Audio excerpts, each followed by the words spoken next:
Oke, sorry. Udah dulu ya, ternyata. Halo, pagi. Gimana nih kabarnya setelah 2 hari liburan? 2 minggu liburan. Senang? Atau malah bosan di kosan? Kalau aku sih malah senang ya. Ngopi sepuasnya, tidur sepuasnya, makan sepuasnya, nonton sepuasnya. Apa sih yang kurang? Cuman yang kurangnya ngerjain tugas juga sepuasnya sih. Tapi gak apa-apa. Hari ini liburanku bakalan bermanfaat karena aku bakalan membuat video pembelajaran tentang kerangka konseptual. Tapi sebelum membuat video tentang kerangka konseptual, aku pengen banget nih mengingatkan teman-temanku, sahabat-sahabatku, para keluarga, kolega, dan semua orang yang di luar yang sekarang lagi liburan, jalan-jalan, shopping, gak tahu. Stay in karakter, oke? Aku pengen mengingatkan kalian yang sekarang masih senang-senang di luar sana, nongkrong bareng pacar, bareng teman, bareng gebetan, bareng selingkuhan, bareng istri orang. Tolonglah kawan, ini corona bukan mainan, bukan penyakit dadakan, bukan flu-fluan, bukan batuk-batukan. Apa sih? Ini penyakit serius. Aduh, malah digunain buat jalan-jalan liburan bareng keluarga ke Taman Mini, kemanapun itu. Taman Mini di mana? Di Jakarta. Kalau di Malang liburannya kemana? Ya Tuhan, come on man, di rumah aja, jaga kesehatan. Kalau kau menularkan, kalau kalian menularkan virus corona, penyebabnya atau penyebarannya bukan cuma kalian aja yang kena, itu keluarga kalian, teman-teman kalian, orang-orang yang kerja keras tinggal di rumah buat menghindari corona. Come on, manfaatkan liburan sesuai waktunya. Nanti kalau virusnya udah hilang baru kalian liburan. Gak usah sekarang di rumah aja. Pokoknya gitu, aku pengen ngingetin ke teman-temanku, bahkan semua orang yang lagi di luar, please stay home, di rumah aja, gak usah kemana-mana, gak usah bagatal itu bahasa timurnya, ya, lupain aja, gak usah keluar rumah, pokoknya di rumah aja lah, jaga kesehatan, cuci tangan sebelum dan sudah melakukan kegiatan. Intinya adalah jaga kesehatan di rumah aja dan stop menyebarkan virus dengan jalan-jalan gak jelas. Dasar kalian gak punya omongan banyak-banyak. Oke, aku gak mau ngomong banyak-banyak, oke langsung aja. Sebelum jantungku meledak karena emosi dan kepalaku melebar kemana-mana, pemikiranku kemana-mana, langsung aja. Hari ini aku bakalan membahas tentang kerangka konseptual. Kalian belum tahu kerangka konseptual? Mudah-mudahan belum ya, biar videoku ini bermanfaat. Karena kalau kalian udah tahu ya, videoku nggak bermanfaat dong. Oke, langsung aja ya ke pembahasan tentang kerangka konseptual. Oh, sebelumnya aku pengen memperkenalkan diriku. Perkenalkan, namaku Octavianus Jono. Aku biasa dipanggil Ivan. Aku dari Fakultas Ekonomi jurusan Akuntansi Universitas Katolik Bidakara Malang. Tujuan aku bikin video ini bukan sok-sokan, tapi aku pengen mengajarkan atau pengen berbagi ilmu tentang kerangka konseptual dan juga sedikit tentang corona yang tadi, tapi itu basa-basi aja. Basa-basi aja ya, sorry tenggorokanku. Oke, langsung aja ke video pembahasannya. Check it out.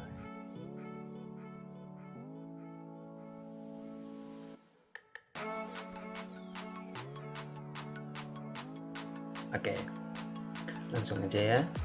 Kerangka konseptual merupakan suatu bentuk kerangka berpikir yang dapat digunakan sebagai pendekatan dalam pemecahan masalah. Biasanya, kerangka penelitian ini menggunakan pendekatan ilmiah dan memperlihatkan hubungan antar variabel dalam proses analisisnya. Paham? Oke, dengan kata lain, ditinjau dari pengertiannya, kerangka konseptual adalah suatu hubungan ataupun kaitan yang terjadi antara konsep yang satu dengan konsep yang lainnya yang berasal dari masalah yang akan kita teliti. Nah, sampai sini teman-teman paham? Oke, awalnya juga aku nggak paham ya, tapi kita coba untuk memahami ini, aku akan coba memberikan sebuah contoh. Contohnya misalnya kita ingin mendefinisikan saya atau kamu sehat atau nggak sehat. Nah, Dalam melakukan penelitian ini atau dalam merumuskan kerangka berpikir ini, kita perlu menyadari bahwa seseorang sehat atau tidak sehat dipengaruhi oleh variabel-variabel. Nah, sehat merupakan sebuah konsep yang artinya untuk mengetahui seorang sehat ataupun tidak sehat, caranya adalah dengan mengukur konsep sehat dengan menggunakan variabel. Oke, jadi paham ya? Jadi sampai di sini sehat adalah sebuah konsep. Untuk mengukur orang itu atau saya atau kamu atau siapapun itu sehat atau enggak sehat, itu menggunakan variabel-variabel. Nah, variabel sebagai contoh variabel sehat orang sehat adalah denyut nadi, tekanan darah, HB, dan juga masih banyak yang lainnya.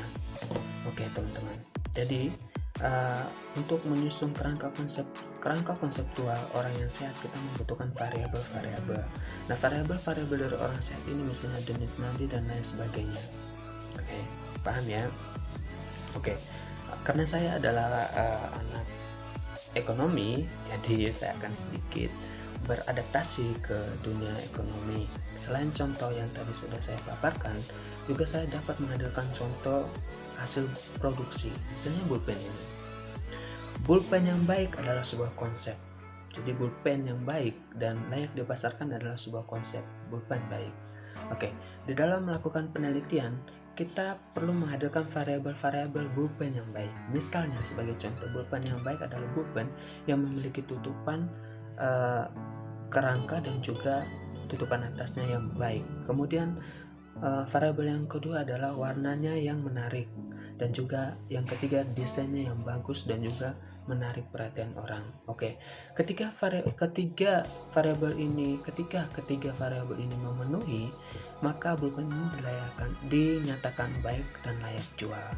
Jadi permasalahan yang kita hadapi adalah pulpen ini baik atau nggak baik dalam proses produksinya. Jika baik, ketiga variabel ini harus dipenuhi. Jika tidak baik atau ketiga variabel ini tidak dipenuhi, maka kita menemukan masalah bahwa pulpen ini tidak layak dijual.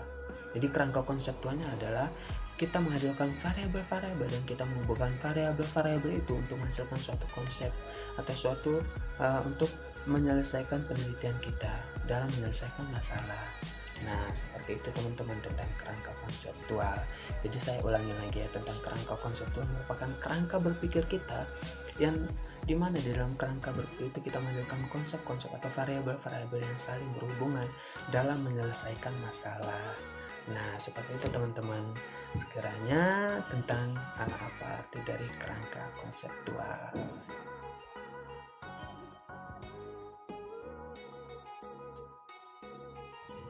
Oke teman-teman, nah setelah tadi aku menjelaskan tentang apa itu kerangka konseptual dan contoh-contoh dari kerangka konseptual, nah sekarang aku bakal menjelaskan ke teman-teman tentang tahap-tahap pembuatan atau perancangan kerangka konseptual. Nah teman-teman, kerangka konseptual dibagi menjadi 6 tahap atau proses perancangan kerangka konseptual dibagi menjadi 6 tahap. Tahap yang pertama adalah tahap pengumpulan informasi data dan kebutuhan, kemudian perancangan sistem, perancangan interface, pembuatan aplikasi, uji coba aplikasi, dan implementasi.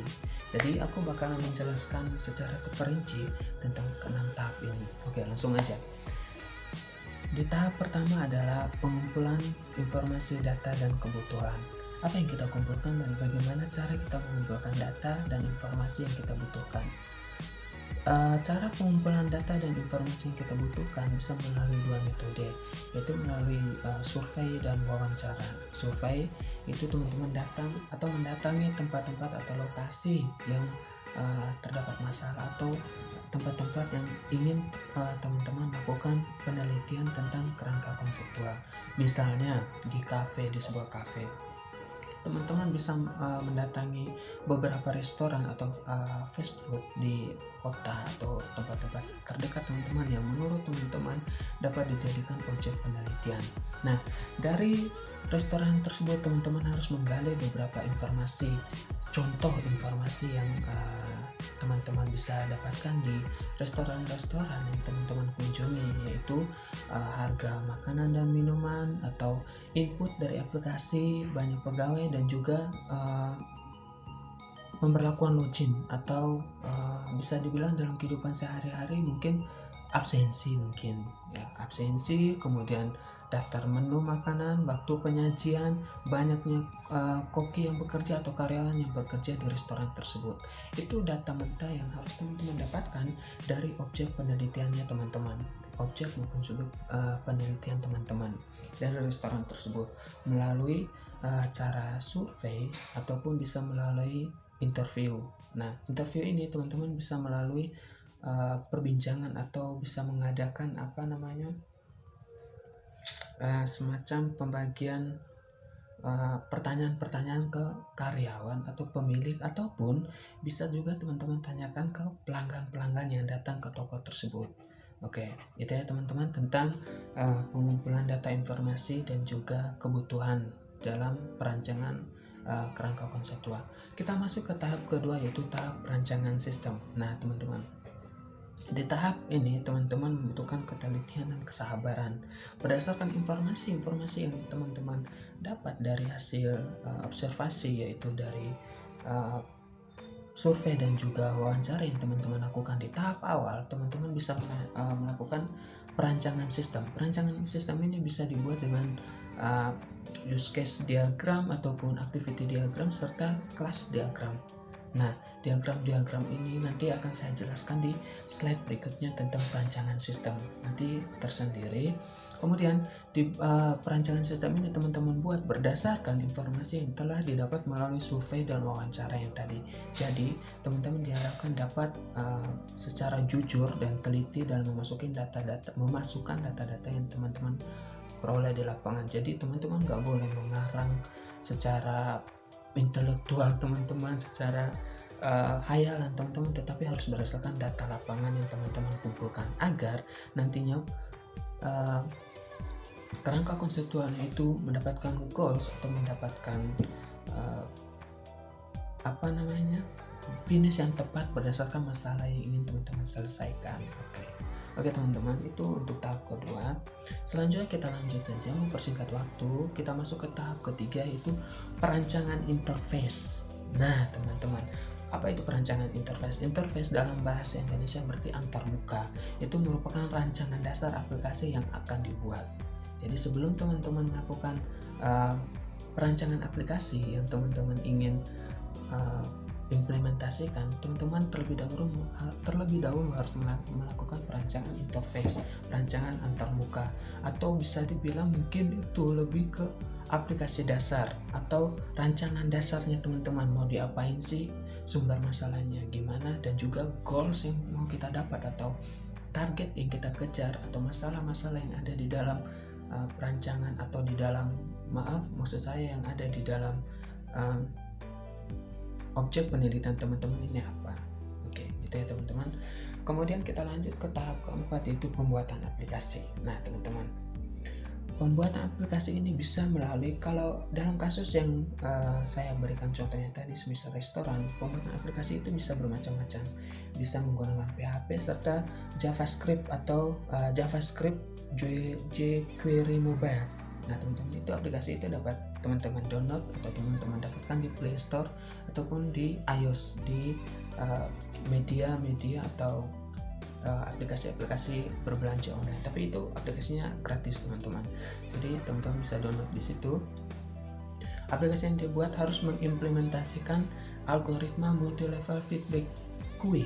Nah ini akan saya jelaskan di slide berikutnya tentang apa itu aplikasi-aplikasi JavaScript, kemudian JavaScript query mobile, kemudian PHP. Nanti akan saya, PHP bukan memberi harapan palsu ya teman-teman, itu khusus laki-laki buaya yang sedang mengejar target. Tapi di sini kita berbicara tentang aplikasi pembuatan sistem.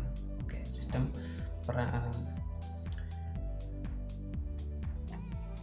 sistem yang akan kita bahas. Oke, kemudian kita lanjut ke tahap kelima, yaitu uji coba aplikasi. Nah teman-teman, uji coba aplikasi ini bisa dilakukan di restoran untuk menemukan bug atau error pada penggunaan aplikasi.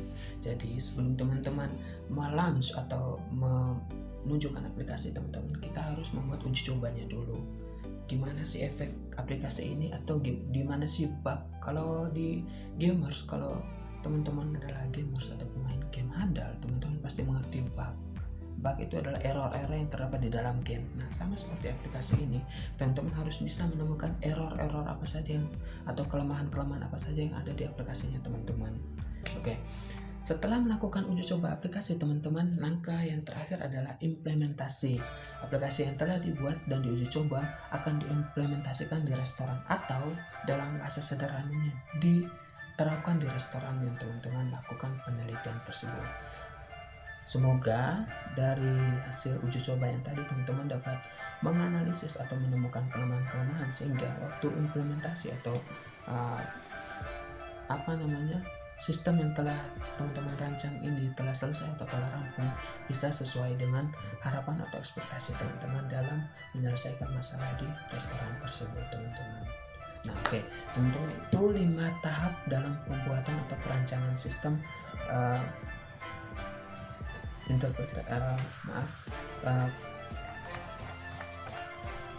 kerangka konseptual, perancangan sistem kerangka konseptual. Jadi terbagi atas 6 tahap. Yang pertama adalah pengumpulan data, informasi, dan kebutuhan, kemudian perancangan sistem, kemudian perancangan interface atau dalam mesin-mesin tatap muka, kemudian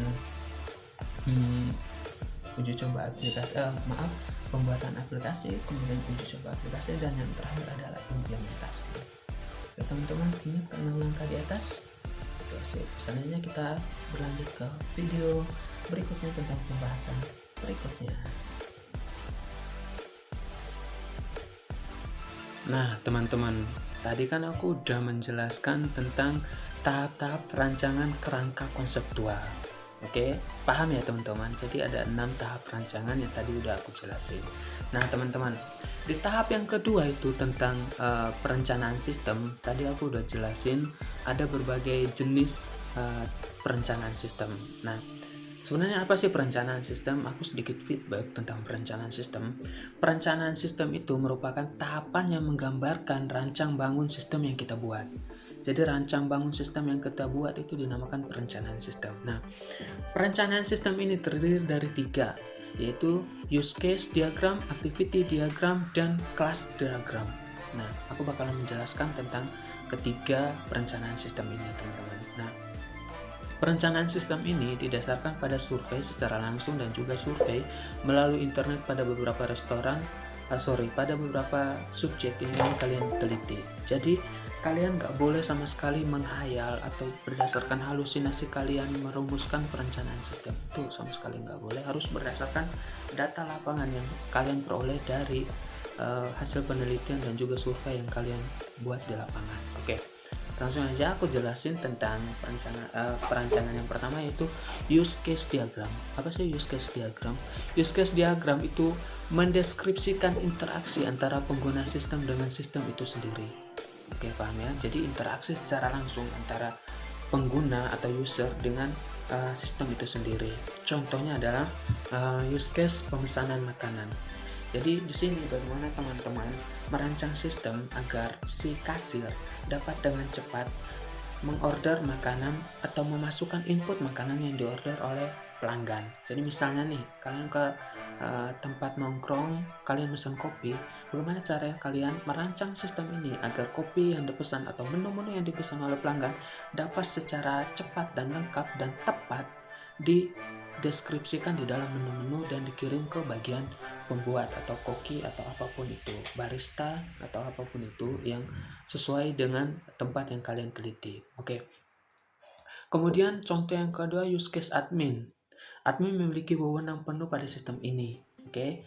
Hak admin antara lain menambah menu makanan, menambah meja serta status, menambah login pegawai serta melihat statistik makanan. Nah, itu adalah contoh jika kalian membuat diagram atau perencanaan sistem di sebuah restoran, teman-teman. Oke. Contoh yang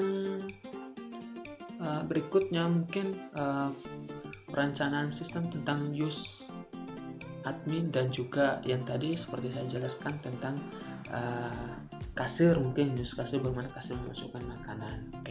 Oke teman-teman, itu tentang use activity. Kemudian selanjutnya yang kedua itu activity diagram, rancangan activity diagram. Nah, activity diagram merupakan gambaran dari alur aktivitas dalam sebuah sistem yang sedang dirancang dan bagaimana masing-masing alur aplikasi ini dapat berjalan.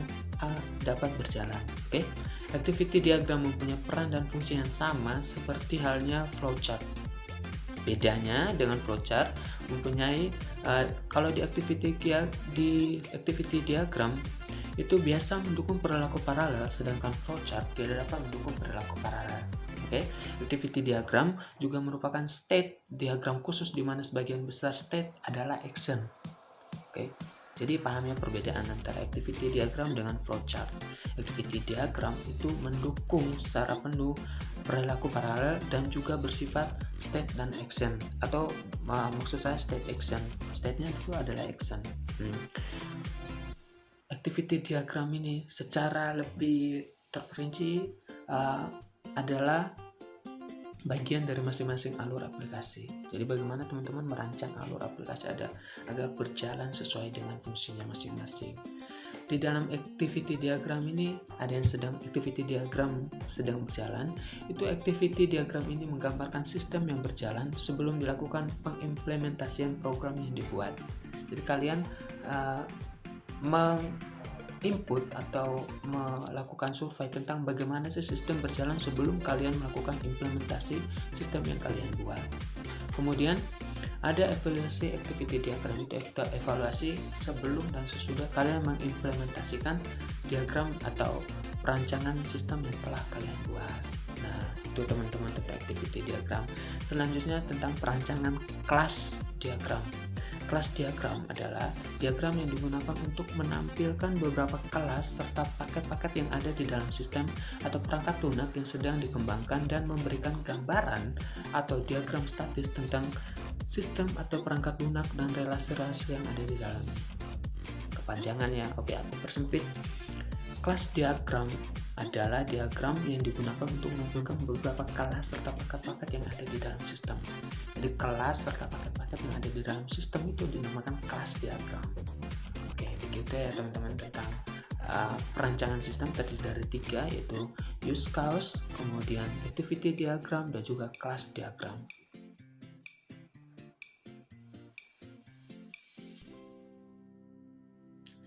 Oke teman-teman, tadi setelah kita belajar tentang perancangan sistem di dalam tahap-tahap penyusunan atau pembuatan kerangka konseptual, kali ini aku pengen ngasih tahu ke teman-teman bagaimana perkembangan kerangka konseptual. Nah teman-teman, kerangka konseptual atau dalam bahasa Inggrisnya conceptual framework mempunyai tingkatan-tingkatan dalam perkembangannya, terbagi atas 4 tingkatan. Itu tingkatan apa aja? Kemudian selanjutnya tingkatan-tingkatan tersebut terdiri dari tingkat pertama, tingkat kedua, tingkat ketiga, sampai pada akhirnya tingkat keempat. Nah, tingkatan-tingkatan ini yang pertama adalah tingkatan pertama. Pada tingkat pertama, tujuan menunjukkan sasaran dan maksud dari akuntansi. Oke, jadi contohnya di sini kita mengambil pelaporan keuangan. Pada tingkat pertama, kerangka konseptual membahas tentang tujuan dan maksud daripada akuntansi itu sendiri. Kemudian pada tingkat kedua terdiri dari hal-hal yang fundamental meliputi karakteristik kualitatif dari informasi akuntansi dan definisi elemen-elemen dalam pelaporan keuangan. Jadi gitu teman-teman. Pada tingkat kedua terdapat hal-hal yang fundamental yang meliputi karakteristik kualitatif dan informasi akuntansi dan definisi elemen-elemen yang ada di dalam laporan keuangan. Kemudian kita naik ke perkembangan tingkat ketiga. Pada tingkat ketiga terdapat pedoman operasional yang digunakan oleh akuntan dalam menentukan dan menerapkan standar akuntansi yang meliputi kriteria, pengakuan, kemudian laporan keuangan versus pelaporan keuangan, dan pengukuran. Oke, selanjutnya ke tingkat keempat. Pada tingkat keempat terdiri dari mekanisme penyajian yang digunakan oleh akuntansi untuk menyampaikan informasi akuntansi yang meliputi pelaporan penghasilan, pelaporan arus dana dan likuiditas, serta pelaporan posisi keuangan. Nah, itu adalah contoh dari maksud saya tingkatan-tingkatan di dalam akuntansi, di mana di situ ada laporan keuangan versus laporan keuangan. Nah teman-teman, selain tingkatan di atas, terdapat juga menurut FASB atau Financial Accounting Standard Board, di dalam terbitannya telah menerbitkan 6 Statement of Financial Accounting Concept atau lebih dikenal dengan SFAC. Terbagi atas 6 statement. Yang pertama adalah SAFC nomor 1 itu Objective of Financial Reporting by Business Enterprises, yaitu penyajian tujuan dan sasaran akuntansi. Oke. Kita lanjut ke SFAC nomor 2. Nanti saya akan jelaskan lebih detailnya di slide berikutnya teman-teman, atau di video setelah ini. Kemudian yang kedua adalah SFAC nomor 2, yaitu Qualitative Characteristic of Accounting Informasi, yang menyajikan karakteristik yang membuat informasi akuntansi bermanfaat. Kemudian SFAC nomor 3 itu Element of Financial Statement of Business Enterprise, yang memberikan definisi dari pos-pos yang terdepan dalam laporan keuangan seperti aktiva, kewajiban, pendapatan, dan beban. Kemudian ada SFAC nomor 4, yaitu Recognition and Measurement in Financial Statement of Business Enterprise, yang menetapkan kriteria pengakuan dan pengukuran fundamental serta pedoman tentang SFAC nomor 5. Kemudian SFAC nomor 5 tentang Element of Financial Statement, yang menggantikan SFAC nomor 3, di mana SFAC nomor 3 ada Element of Financial Statement of Business Enterprise.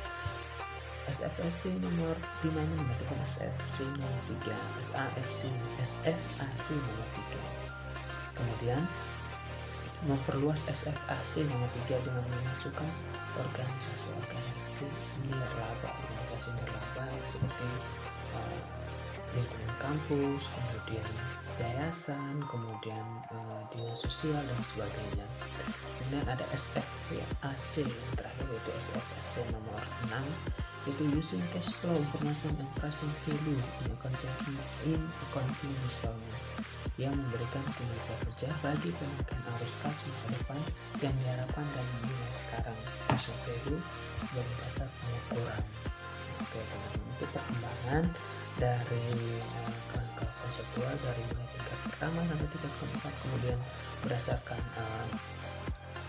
FASB atau Financial Accounting Standard Board, kemudian penerapan-penerapannya di dalam tingkatan-tingkatan tersebut. Oke teman-teman, mungkin itu saja mengenai perkembangan dari kerangka konseptual. Selanjutnya kita akan lanjut ke masalah-masalah yang akan timbul jika kerangka konseptual atau konseptual framework tidak berjalan semestinya atau tidak dibuat secara semestinya. Oke teman-teman.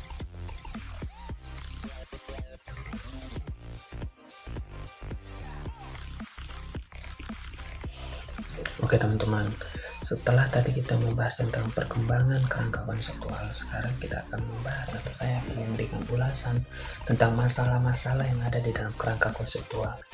Teman-teman, kerangka konseptual adalah kerangka kerja berdasarkan atau kerangka berpikir yang berfungsi untuk menyelesaikan suatu masalah di dalam organisasi ataupun di dalam lingkungan kerja teman-teman, ataupun organisasi atau perusahaan yang teman-teman geluti atau teman-teman lakukan penelitian. Nah teman-teman, saya membagi masalah-masalah di dalam penyusunan serta proses serta goals dari kerangka konseptual ini menjadi 6. Langsung saja, yang pertama itu masalah yang pertama adalah pandangan yang berbeda dari tiap pembaca atau penyaji kerangka konseptual. Nah, kenapa pandangan yang berbeda teman-teman? Kerangka konseptual adalah sebuah sistem atau di dalamnya terdapat bagan-bagan. Oke teman-teman, penyajian yang kurang menyajikan sumber-sumber informasi dan juga mengenai tahapan-tahapan dalam kerangka konseptual tersebut dapat menghasilkan dua pemahaman atau pemahaman yang berbeda jika dibaca dari lain sisi. Misalnya teman-teman membuat kerangka nggak jelas atau tidak jelas sehingga pembaca memahami dalam artian yang berbeda, hal itu dapat menyebabkan permasalahan di dalam perusahaan atau organisasi teman-teman. Kemudian yang permasalahan yang kedua adalah konsep yang rumit dari penyaji atau pembuat kerangka. Nah ini teman-teman masalah yang sering kita hadapi. Seringkali penyaji atau pembuat kerangka konseptual menghadirkan konsep-konsep yang rumit, yang sangat sulit dipahami oleh pembaca awam pada umumnya. Jadi pembaca memerlukan literasi-literasi yang menurut saya tidak perlu sebenarnya jika penyaji menyajikan kerangka konseptualnya dalam bentuk yang lebih sederhana dan lebih menarik. Oke teman-teman. Kemudian yang ketiga, masalah pendefinisian. Nah ini teman-teman, turunan dari konsep yang rumit tadi sehingga para penyaji atau pembaca sekalipun mendapatkan masalah pendefinisian yang berbeda antara penyaji dan juga pembaca. Jadi maunya penyaji seperti ini, tetapi yang ditangkap oleh pembaca seperti ini, berbeda alurnya teman-teman. Kemudian masalah yang keempat adalah informasi tidak sesuai fakta dan kebenaran. Teman-teman, ini adalah hal yang menurut saya kurang masuk dalam etika kita dalam menyajikan kerangka konseptual. Jadi seharusnya dalam kita menyajikan kerangka konseptual menghadirkan fakta-fakta berdasarkan data lapangan yang kita peroleh melalui survei ataupun melalui wawancara yang kita lakukan, teman-teman. Jadi data-data manipulasi yang kita masukkan dapat membuat suatu kerangka konseptual menghadirkan sesuatu permasalahan yang baru di dalam perusahaan tersebut. Kemudian sebuah kerangka konseptual tidak memiliki wewenang hukum. Ini permasalahan yang serius teman-teman. Kerangka konseptual adalah kerangka yang diciptakan dan dibuat di dalam perusahaan-perusahaan tanpa ada standar tertentu yang mengaturnya. Di negara kita kerangka konseptual seringkali dianggap sebagai kerangka yang hanya mencakup lingkungan perusahaan tertentu. Tidak ada standar yang mengatur antara perusahaan yang satu dengan perusahaan yang lain, sehingga kerangka konseptual ataupun konseptual framework sering berbenturan antara perusahaan yang satu dengan perusahaan yang lainnya. Kemudian informasi yang kurang akurat. Informasi lapangan yang kurang akurat membuat pembaca bingung untuk menentukan atau mengambil langkah-langkah yang diperlukan di dalam kerangka konseptual tersebut, teman-teman. Jadi sebaiknya masukan saya adalah informasi harus berdasarkan fakta di lapangan dan jangan diada-ada, teman-teman. Jadi teman-teman harus melakukan penelitian terlebih dahulu, harus melakukan survei, harus melakukan wawancara dan apapun itu, sehingga hasil-hasil atau informasi dari lapangan didapat secara bersih dan konsisten berdasarkan fakta di lapangan, bukan berdasarkan hayalan atau imajinasi teman-teman semata. Oke teman-teman, itu beberapa masalah-masalah yang kita hadapi di dalam kerangka konseptual.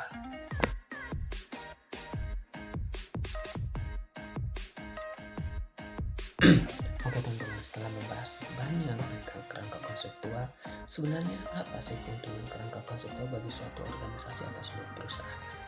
Teman-teman, saya telah membagi keuntungan kerangka konseptual di dalam 4 kelompok. Yang pertama, kerangka konseptual memberikan fondasi yang dapat memberikan pedoman bagi penetapan standar. Jadi penetapan standar kualitas di suatu perusahaan atau di suatu organisasi dapat ditetapkan melalui kerangka konseptual yang kita buat atau kita rencanakan. Kemudian yang berikutnya, memungkinkan badan penyusun standar untuk mengembangkan standar.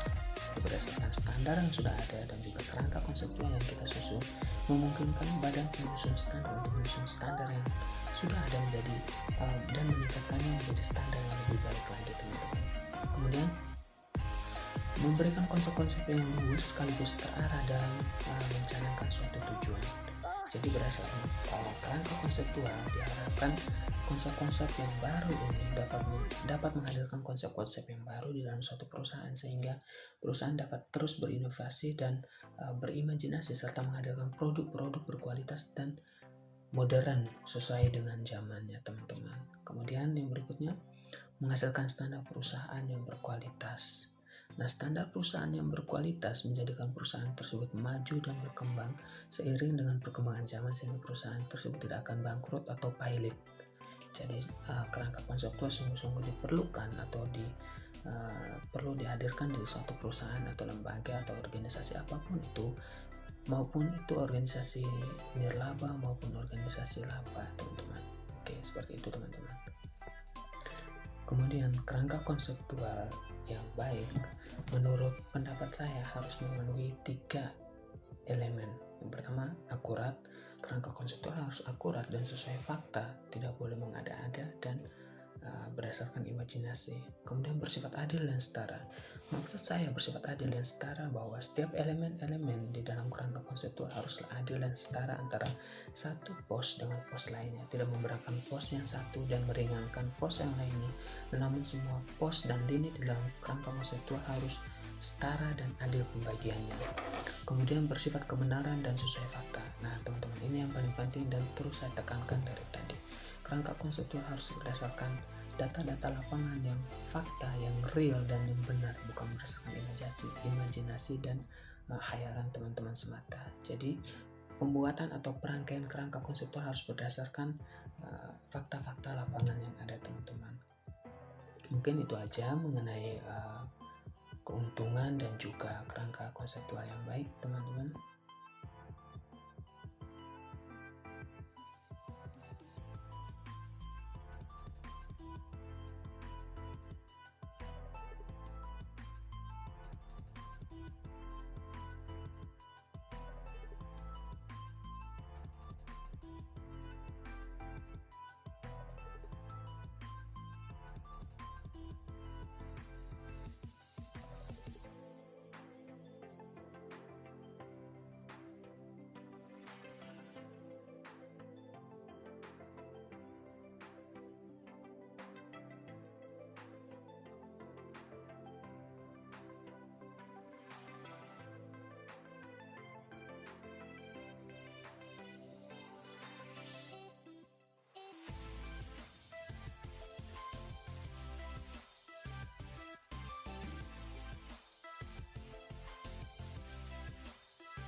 Oke teman-teman, dari sekian banyak penjelasan dan ulasan yang telah saya berikan, saya dapat mengambil dua kesimpulan besar dari sekian banyak penjelasan yang telah saya paparkan. Yang pertama, untuk mencapai tujuan yang telah ditetapkan haruslah memahami beberapa aspek. Di antaranya pembelajaran yang menekankan pemahaman lebih baik akan informasi yang dibutuhkan dan tersedia cara-cara untuk memberikan informasi yang akurat. Nah, bagaimana pemahaman dan cara-cara dalam memberikan informasi yang akurat ini dapat kita atau teman-teman mahasiswa tuangkan di dalam kerangka konseptual. Jadi kerangka konseptual ini selain menyajikan informasi-informasi dan juga langkah-langkah yang harus ditempuh, juga menyajikan informasi yang akurat bagi pembaca dan juga melatih teman-teman untuk menyajikan informasi yang baik dan akurat dan dibutuhkan oleh para pembaca atau pengguna kerangka konseptual di dalam perusahaan maupun dari luar perusahaan tersebut.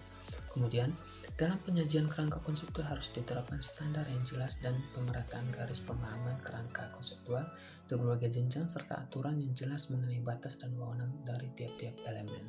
Nah teman-teman, tentu saja ini sungguh penting di dalam penerapan kerangka konseptual, di mana kerangka konseptual harus benar-benar bisa menyajikan elemen atau menyajikan informasi-informasi yang akurat dan jelas di antara para elemen-elemen tersebut, sehingga tidak terjadi ketimpangan atau tumpang tindih di antara elemen-elemen yang ada. Dan teman-teman, sebagai seorang mahasiswa, kita juga harus peka dan teliti dalam berbagai aspek manapun itu, termasuk di dalam pembuatan kerangka konseptual. kita sebagai mahasiswa harus benar-benar menguasai apa itu kerangka konseptual, karena di dunia kerja yang semakin kompleks dan semakin rumit seperti saat ini, yang hampir semuanya berbasis IT, kita benar-benar harus menguasai kerangka konseptual. Ingat, ilmu bisa diterapkan di mana saja, tetapi keterampilan benar-benar dibutuhkan di dunia kerja. Seperti itu teman-teman. Jadi harapan saya dan tentunya teman-teman lainnya yang sekarang sedang mengerjakan vlog tentang kerangka konseptual ini, bahwa setidaknya kita sebagai mahasiswa harus lebih peka lagi terhadap lingkungan, lebih peka lagi terhadap perubahan-perubahan yang semakin hari semakin kompleks, karena menyesuaikan dengan zaman, sehingga kita sebagai mahasiswa tidak tertinggal atau tidak diam saja di tempat, tetapi kita juga ikut melangkah maju bersama masa depan.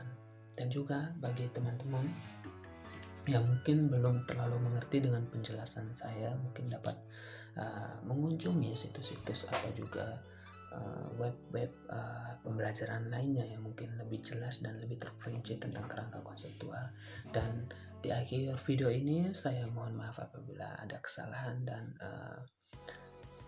kesalahan baik kesalahan kata maupun tingkah laku. Saya minta maaf yang sebesar-besarnya. Terima kasih kepada teman-teman yang telah mendukung saya dalam pembuatan video ini. Terima kasih kepada dosen pengampu mata kuliah dari akuntansi Universitas Katolik Hidayat Malang, Pak Christian, karena telah memberikan tugas yang bermanfaat di hari libur kami. Dan pesan terakhir saya adalah tetap jaga kesehatan, karena di tengah-tengah wabah pandemi, wabah corona ini, kita benar-benar harus bisa saling mendukung dan kerja dari rumah, doa dari rumah, serta jaga kesehatan. Oke. Terima kasih untuk waktu dan kesempatannya teman-teman. Semoga Tuhan memberkati.